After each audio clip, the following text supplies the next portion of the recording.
How to be the laziest person in the office and get away with it. Hello and welcome to Videojug. Getting away with laziness takes skill, stamina and drive. After many years of study and practice, Nigel Nigelson here has it down to a fine art. If you hope to one day be as successful as our man Nige, then watch and learn. Step 1. Work area. The key is misdirection. To be the laziest person in your office, you must look like the most diligent, so always look busy. Arrange your desk so that it gives the impression of ordered chaos. This means papers, post-its, and a bursting-in tray. Step 2. Props. Carry a briefcase, and take it home with you. It will give colleagues the strong impression that you take your work very seriously. You can also try striding about, papers under your arm, looking anxious and stressed.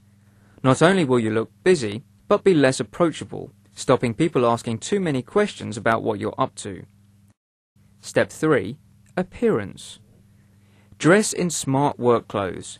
Be punctual and occasionally ask a colleague to pick up your lunch so you can stay and keep on top of things. Your persona will leave no doubt in their minds as to your work ethic. Step 4. The Internet. If you do actually have to be at work, make the most of it by enjoying the endless entertainment options of the Internet. Play games, catch up with mates, and book that well-earned holiday. Top tip. Use a piece of software called Work Friendly. This makes all web pages appear like Word documents.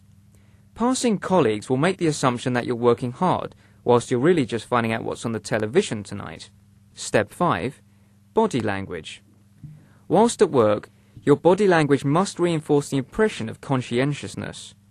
So no laughing, slouching, shifty over-the-shoulder glances, or gasps of awe at the latest forward.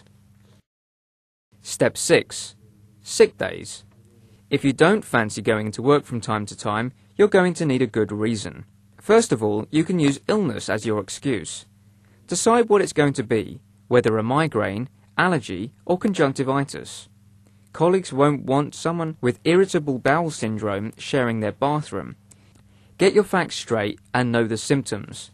Don't just use the first health issue that comes up in your internet search. Your supposed male menstrual pains may not convince your boss.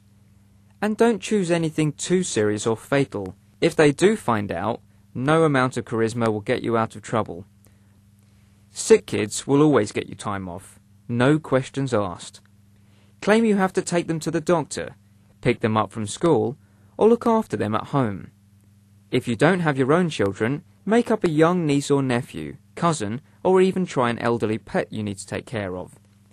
Be aware of how many days off you're taking. Push it too far, and you'll have much more time to be lazy, as you'll be fired. Step 7. White lies. If you really are being as lazy as you can, you'll no doubt get asked some probing questions by suspicious employers. If you're using fake kids or pets to get time off, lay the groundwork in advance. Mention your sister's dysfunctional child or your ancient overdramatic pet, and even show pictures.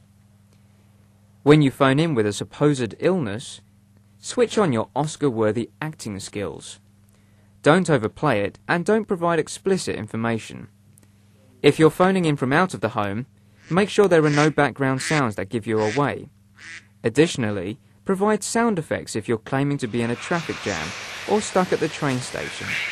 You can record these sounds into a dictaphone. Once you've lied, make a note and remember the lie. The more lies you tell, the more difficult it is to cover yourself. So don't say anything you don't need to. But you must have the background information in case you are asked questions. Step 8. For the non-actors. If you don't have any acting skills and find your lies are see-through, we have some extra tips for you. Join the committees at your work. But first make sure meetings do actually take place during working hours, or you might find you're working harder than everyone else. Join as many as you can. Many companies have social, charity, or health and safety committees to sit in whilst avoiding work. Send emails first and last thing to show people you were there, working for the entire day. You could even wake up early, send an email from home, and go back to sleep. When you turn up very late for work, you will then have proof you were actually working long before anyone else was. Happy skiving.